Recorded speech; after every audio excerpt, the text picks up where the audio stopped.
एक छोटे से गांव में एक बूढ़ी दादी माँ रहती थी, जिनकी कहानियां बच्चों को जादू की दुनिया में ले जाती थी। हर रात गांव के बच्चे उनके पास बैठते और मंत्रमुग्ध होकर उनकी कहानियां सुनते। लेकिन एक रात उन्होंने एक ऐसी कहानी सुनाई जो हर किसी के दिल में बस गई। अध्याय 1। दादी माँ का रहस्यमयी संदूक। दादी माँ के पास एक पुराना संदूक था, जिसे वे हमेशा बंद रखती थी।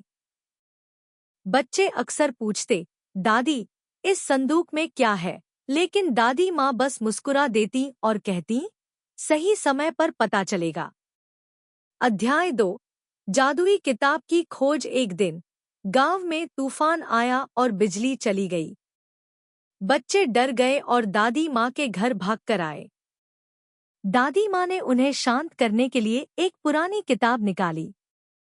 जैसे ही उन्होंने किताब खोली, उसमें से रोशनी निकलने लगी। अध्याय 3। परी और राजकुमार। किताब में एक कहानी थी, एक परी और एक राजकुमार की। परी ने राजकुमार को एक खास मंत्र दिया था, जिससे वह कभी भी हार नहीं मानता था। बच्चों ने बड़े ध्यान से कहानी सुनी और सीखा कि मेहनत और विश्वास से कुछ भी संभव है। अध्याय 4। संदूक का रहस्य खुला। एक दिन जब दादी माँ बहुत बीमार पड़ गईं, तो उन्होंने बच्चों को बुलाया और कहा, अब समय आ गया है संदूक खोलने का। बच्चों ने कांपते हाथों से संदूक खोला और उसमें एक और किताब पाई, वही किताब जिससे दादी माँ कहानियाँ सुनाती थी। अध्याय 5।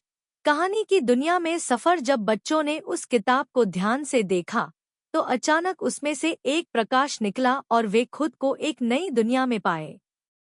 वहां पर हरे भरे जंगल थे, उड़ने वाले पक्षी इंसानों से बातें कर रहे थे और जादूगर मंत्रों से चमत्कार कर रहे थे। अध्याय 6।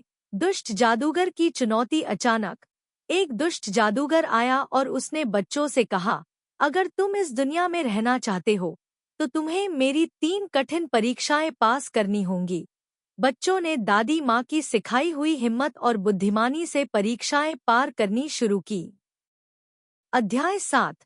बच्चों की बहादुरी। पहली परीक्षा में उन्हें एक पहेली हल करनी थी, दूसरी में उन्हें एक रहस्यमय गुफा से जादुई पत्थर लाना था और तीसरी में उन्हें अपनी सच्ची दोस्ती साबित करनी थी।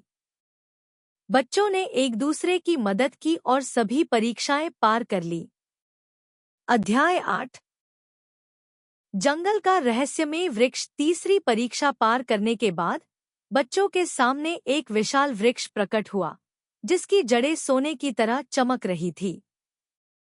दादी माँ की किताब में लिखा था कि यह वृक्ष इच्छाएं पूरी कर सकता है, लेकिन केवल उन्हीं की जिनका दिल सच्चा हो। बच्चों ने अपने गांव की भलाई के लिए प्रार्थना की। अध्याय 9।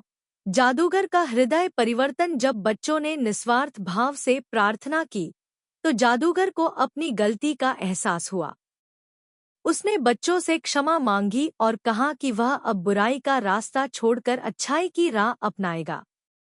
अध्याय 10।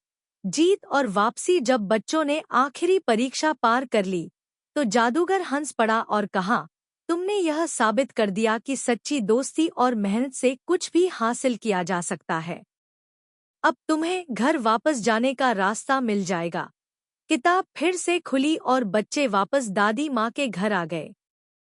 अध्याय 11। कहानियों की विरासत। दादी माँ ने मुस्कुराते हुए कहा, अब यह किताब तुम्हारी है। जब भी तुम्हें हिम्मत और खुशी चाहिए, इसमें से एक कहानी पढ़ लेना। बच्चे खुश हो गए और उन्होंने वादा किया कि वे भी अपनी अगली पीढ़ी को ये कहानियाँ सुनाएंगे।